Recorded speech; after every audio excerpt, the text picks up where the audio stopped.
بسم اللہ الرحمن الرحیم۔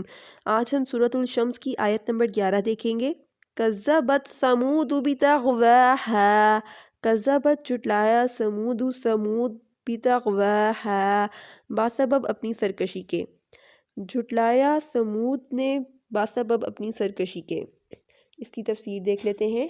ان آیات میں دوسری قسم کے لوگوں کا ایک واقعہ بطور مثال پیش کر کے ان کے برے انجام سے ڈرایا گیا ہے کہ ان کو آخرت میں تو سزا ملنی ہے، ان کا برا انجام آخرت میں تو ہے ہی، لیکن بعض اوقات دنیا میں بھی ان کو سزا کا مزہ چکھا دیا جاتا ہے، جیسا کہ قوم سمود کو جو عذاب ان پہ نازل کیے گئے تھے کہ ان پر آسمان سے ایک چنگار نازل کی گئی تھی جن سے ان کے کلیجے پھٹ گئے تھے اور زمین ہلا دی گئی تھی، لرز گئی تھی زمین، کہ ان پہ عذاب نازل کیے گئے تھے۔ یہ دنیا کا ان کے لیے سزا تھی، دنیا کی سزا تھی جس کی وجہ سے وہ سب مر گئے تھے۔ قوم سمود کی مثال اس لیے بھی دی گئی ہے کیونکہ ان کا ٹھکانہ مکہ کے بہت قریب تھا اور اہل مکہ میں ان کی داستانیں بہت مشہور تھیں۔ انہوں نے بھی مشرکین مکہ کی طرح سرکشی اختیار کی تھی اور اللہ تعالیٰ کی نشانیوں اور ان کے رسولوں کی تکذیب کی تھی، جھٹلایا تھا۔ جیسا کہ میں نے قوم سمود کے واقعے میں آپ کو بتایا تھا کہ اللہ تعالیٰ نے قوم سمود کی طرف حضرت صالح علیہ السلام کو نبی بنا کر بھیجا تھا اور قوم سمود نے حضرت صالح علیہ السلام کو جھٹلایا تھا اور اللہ تعالیٰ کی نشانیوں کا انہوں نے انکار کیا تھا۔ اب ہم آیت نمبر 11 کی طرف چلتے ہیں۔ آیت نمبر 12۔ اِذِ انبعث اشقاہا، اذا جب بعث کا مطلب ہوتا ہے اٹھ کھڑا ہوا، اشقاہا کا مطلب ہوتا ہے سب سے بڑا بدبخت شخص، جب اٹھ کھڑا ہوا سب سے بڑا بدبخت شخص۔ اس کی تفسیر دیکھ لیتے ہیں۔ یہاں پہ اصل میں اللہ تعالیٰ اس واقعے کی طرف اشارہ کر رہے ہیں کہ جب اللہ تعالیٰ نے قوم سمود میں جب اونٹنی بھیجی تھی اور قوم سمود میں ایک شخص جس کا نام قزار بن سلف تھا، اس نے اس اونٹنی کو قتل کرنا چاہا تھا اور بلکہ اس نے قتل کر دیا تھا اس اونٹنی کو۔ یہ جو شخص تھا نا، اس کا رنگ سرخ تھا اور اس کی آنکھیں نیلی تھیں اور اس کا قد چھوٹا تھا۔ اونٹنی کو مارنے والا شخص یہی تھا، باقی سب لوگ قتل کے اس منصوبے میں شامل تھے، اس لیے اسے اشقا کہا گیا ہے یہاں پہ۔ جیسا کہ یہ سارا میں نے واقعہ آپ کو سنایا تھا قوم سمود کے واقعہ میں۔ اب ہم آیت نمبر 13 کی طرف چلتے ہیں۔ فَقَالَ لَهُمْ رَسُولُ اللَّهِ نَاقَةَ اللَّهِ وَسُقْيَاهَا، فَقَالَ پس کہا، لَهُمْ ان کے لیے، رسول اللہ اللہ کے رسول نے، نَاقَةُ اللَّهِ اللہ کی اونٹنی، وَسُقْيَاهَا اور اس کی پانی کی باری سے، تو کہا ان سے اللہ کے رسول نے خبردار رہنا اللہ کی اونٹنی اور اس کی پانی کی باری سے۔ اس کی تفسیر دیکھتے ہیں۔ جیسا کہ میں نے قوم سمود کے واقعے میں آپ کو بتایا تھا کہ حضرت صالح علیہ السلام نے اپنی قوم کے لوگوں سے کہا تھا کہ اس اونٹنی کا بھرپور خیال رکھنا اور اس کے پانی پینے کا بھی پورا خیال رکھنا۔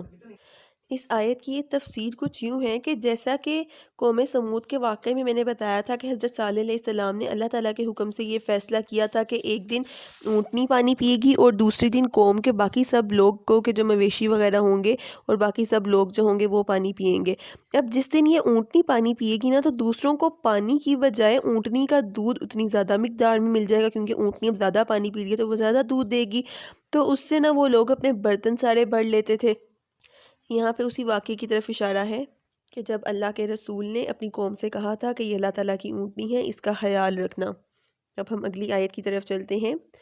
فَكَذَّبُوهُ فَعَقَرُوهَا فَدَمْدَمَ عَلَيْهِمْ رَبُّهُمْ بِذَنبِهِمْ فَسَوَّاهَا، فَكَذَّبُوهُ پس جھٹلایا انہوں نے اس کو، فَعَقَرُوهَا عَقَرُوهَا کا مطلب ہوتا ہے پھر اس کو مار ڈالا، فَدَمْدَمَ تو ہلاکت ڈالی، علیہم اوپر ان کے، ربہم ان کے رب نے، بذنبہم ان کے گناہ کی وجہ سے، فسواہا تو سب کو برابر کر دیا، تو انہوں نے جھٹلایا اس کو پھر اونٹنی کو مار ڈالا، تو ہلاکت ڈالی ان پر ان کے رب نے ان کے گناہ کے سبب، تو ان کو سب کو برابر کر دیا۔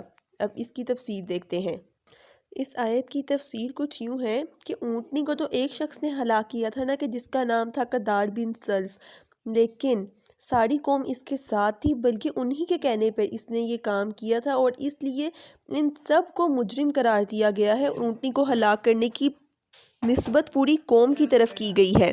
اب عذاب بھی صرف اونٹنی کو ہلاک کرنے والے پر نہیں بلکہ پوری قوم پر آیا تھا، جیسا کہ اس آیت میں ورڈ یوز ہوا ہے دم دم کا لفظ ایسے شخص سخت عذاب کے لیے بولا جاتا ہے جو کسی شخص یا قوم پر بار بار آتا ہے یہاں تک کہ اس کو بالکل فنا کر دیتا ہے۔ اس کے علاوہ جیسا کہ یہاں پہ ایک ورڈ یوز ہوا ہے فسواہا، اس کا مطلب ہوتا ہے کہ عذاب پوری قوم پر نازل ہوا جس میں مرد، عورت، بچے، بوڑھے سب برابر ہو گئے۔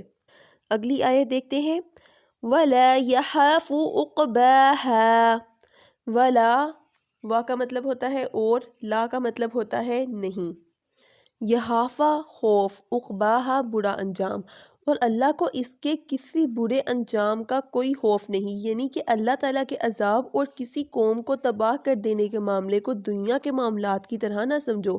دنیا کا بڑا سے بڑا طاقتور بادشاہ بھی جب کسی قوم کو سزا دینے یا ہلاک کرنے کا ارادہ کرتا ہے تو ڈرتا ہے، اسے یہ خطرہ رہتا ہے کہ ایسا نہ ہو کہ باقی لوگ یا اس کے حامی انتقام پر اتر آئیں اور بغاوت کر دیں۔ دنیا میں دوسروں کو مارنے والا خود بھی خطرے میں رہتا ہے اور دوسروں پر حملہ کرنے کی صورت میں اسے جوابی حملے کا خطرہ برداشت کرنا پڑتا ہے، سوائے حق تعالیٰ کہ اس کو کسی سے کوئی خطرہ نہیں ہے۔ اب دیکھیں یہاں پہ اب اس صورت کا اختتام ہوا۔ اب اس صورت میں ہم نے کیا دیکھا اس کو ہم سمرائز کر لیتے ہیں۔ سب سے پہلے تو 7 قسمیں کھا کر ہمیں بتایا گیا ہے کہ جس طرح یہ تمام حقائق برحق ہے اسی طرح یہ بھی بات برحق ہے کہ انسان کو ہم نے نیکی اور بدی کی تمیز عطا کی ہے۔ جو اس سے فائدہ اٹھا کر نیکی کا راستہ اختیار کرنا چاہتا ہے اس کی اصلاح اور اپنی اصلاح کر لیتا ہے، اور جو شخص بدی کے راستے پر چلتا ہے وہ گناہوں کی زندگی گزارتا ہے اور پھر ناکام ہو جاتا ہے۔ پھر بعد میں اللہ تعالیٰ نے ایسے ہی ایک سرکش اور گناہ گار قوم کا تذکرہ کیا ہے جنہوں نے اپنی قوم کے شریف آدمی کو اللہ کی نافرمانی پر آمادہ کر کے اونٹنی کے قتل پر مجبور کیا، جس کی بنا پر یہ قوم بدترین اور بدبخت شخص قرار پایا۔ چنانچہ پوری قوم کو اس کی سرکشی اور بغاوت کے نتیجے میں ایسے عذاب کا سامنا کرنا پڑا جس سے کوئی بھی فرد نہیں بچ سکا تھا، اور اللہ تعالیٰ جب کسی کو ہلاک کرتے ہیں تو نتائج سے نہیں ڈرا کرتے ہیں۔ اب یہاں پہ قوم سمود کے واقعے کی طرف اشارہ ہے۔ اس سورت کی ترجمہ تفسیر